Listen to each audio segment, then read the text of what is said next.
কি পরিমাণ টাকায় কামড়ালে মানুষ হোটেল এক্সে এক কাপ চা খাওয়ার জন্য যায়।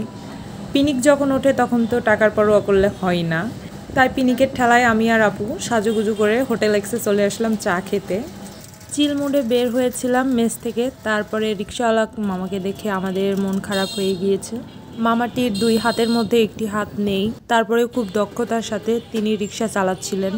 একটি মানুষের সংসারের বোঝার ভার কতটা ভারী হলে নিজের প্রতিবন্ধকতাকে হার মানিয়ে কারো কাছে সাহায্যের হাত না পেতে আর পাঁচটা সাধারণ মানুষের চেয়ে বেশি পরিশ্রম করে উপার্জন করে থাকে, তাদেরকে আমি মন থেকে সম্মান করি, শ্রদ্ধা করি তাদের মানসিকতাকে। আর এইদিকে বাজারে এত পরিমাণ জ্যাম, মনে হচ্ছে আমরা ঢাকা শহরে চলে এসেছি।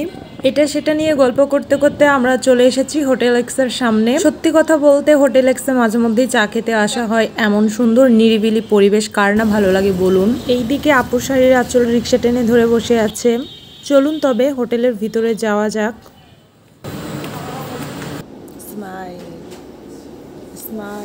আমরা বসে বসে অনেক মজা করছিলাম আর পরিবেশটা অনেক নিরিবিলি। আপনারা যারা এসেছেন তারা অবশ্যই জানেন। এইদিকে আমরা চা অর্ডার করেছিলাম, চলে এসেছে। মাঝে মধ্যে জীবনটাকে কোলাহলের হাত থেকে বিরতি দিয়ে নিজেকে সময় দেওয়ার জন্য হোটেল এক্সে আসা হয়।